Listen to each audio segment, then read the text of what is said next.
You are now about to witness the strength of street knowledge. Hey, 80 shout out. Welcome in. This is Quality Start, Tuesday, August 11th, 2020. We have a lot of knowledge related to not so much the streets, but more fields, diamonds, baseball parks to be specific. Speaking of baseball parks, guess who's making their debut today? It's their home debut, the Toronto Blue Jays, live from Salen Field. It's going to be wholly depressing because it's a AAA field and there'll be no fans. If there was fans, it would be much more exciting, in my opinion, but that will not be the case. Anyways, the Blue Jays are home in Buffalo, and they'll be taking on the Marlins today. But as far as yesterday's action, we have a ton of offense to discuss. Multiple teams scoring double-digit runs last night. The Mariners, the Nationals, the Diamondbacks. There was a strong output of offense, and we're going to tell you all about that and, unfortunately, the pitchers who gave up that offense on today's Quality Start, Rotofanatic.com's daily guide to everything happening in Major League Baseball. Play ball!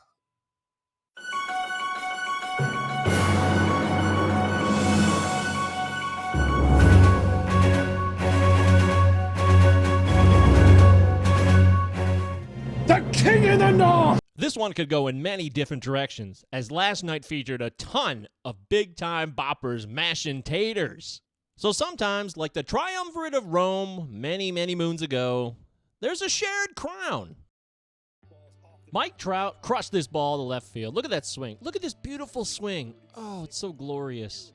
But then Matt Chapman went head-to-head with the master himself, and we had an old-fashioned shootout in Anaheim. Chapman has had 4 home runs in his last 3 games, including this blast to dead center field over his rival Mike Trout. I can't wait for the next game in this series, but there is bad news because Dylan Bundy is starting on Tuesday. And I did hint at a triumvirate. This is a Drupal Cabrera with a long fly ball to deep left field way back, and this ball is out of here. Steven Matz had a tough night on the mound as Drupal Cabrera. Look at that.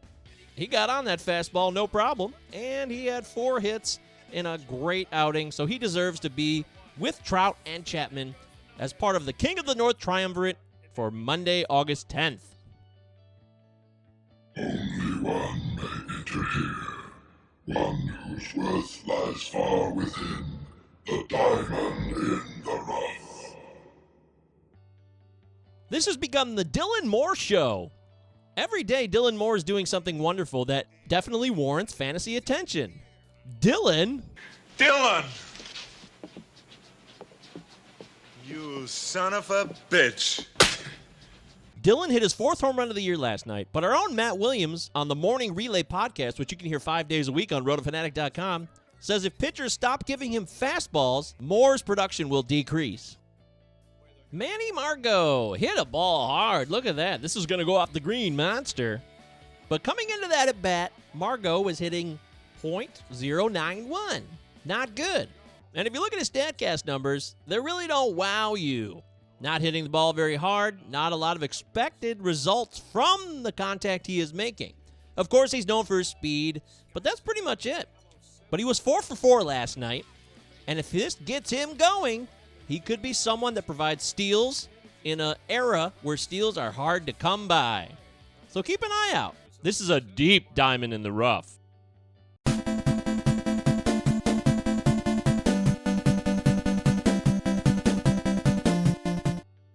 It's not often that I take the time on this show to disparage players or sit in judgment of anyone. However, sometimes there are exceptions. And in this case, Mike Clevinger, you are that exception. Look, I've made a lot of mistakes in my life. We could put a huge list together right now. We could have a scrolling thing at the bottom there with all the mistakes I've made and the errors and the awful things, the scumbag moves I've made. I am a fallible dude, but I admit it. I don't try to say I'm one thing and then try to be another like some people do. Mr. Clevinger, you look like a hypocrite, man. You sat in judgment of Zach Plesac and tried to look all pious when really you were with him the whole time.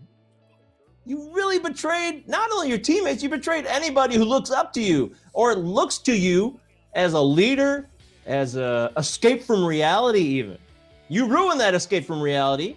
And yes, unfortunately, as someone who's in the spotlight, and especially you have made the effort to be in the spotlight. You're known as Sunshine. You got the long hair. You're out and about. When COVID wasn't even happening, you're on social media a lot. You're very active. So you've made the choice to be a public figure.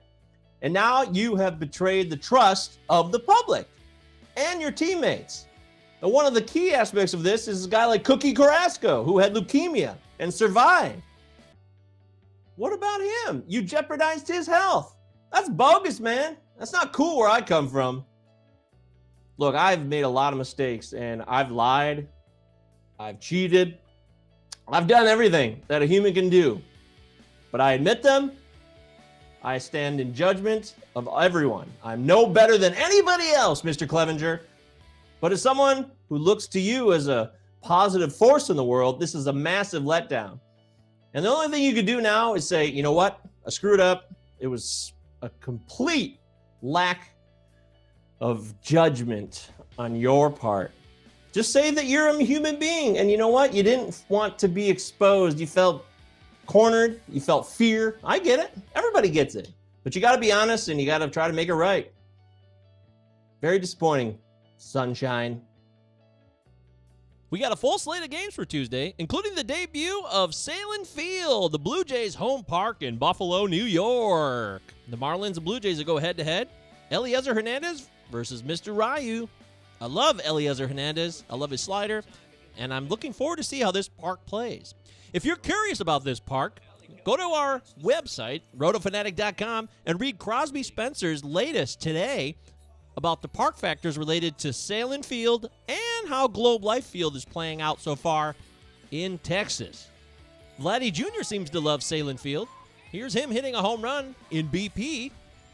I mean, it's BP, but hey, look, they feel very comfortable in their new confines, so maybe there'll be a lot of action. And now, Rotofanatic's own Dave Funnell will talk about what he saw in the Phillies-Braves game last night and what he sees for both teams going forward in this series and the rest of the season. Check out Dave's work every Wednesday when he releases his Going Streaking article. The Braves and Phillies outcome was very eye-opening for me because it showed me how little depth the Braves actually have at starting pitching right now. Roster Resource has their starters listed as Max Fried, Sean Newcomb, Touki Toussaint, Kyle Wright, and someone to be announced. That's not going to win you many games. Fried looks like the real deal, but Newcomb is more of a bullpen arm. Touki Toussaint did look good against the Blue Jays, but he is inconsistent and would be actually a pretty good long reliever. And Kyle Wright does have the pedigree to be good, but he's still unproven. So for me, I could see the Braves trying to trade for someone and maybe even try and trade for a starter, maybe a starter from a struggling team. On the other end of the spectrum, the Phillies looked incredible, and their offense tonight showed exactly why Phillies fans should be excited.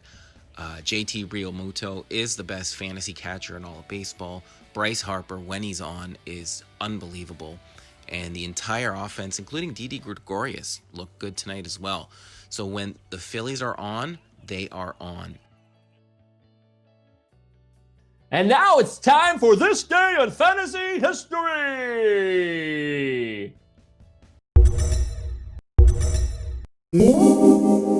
That's right. This is the part of the show where we say thank you.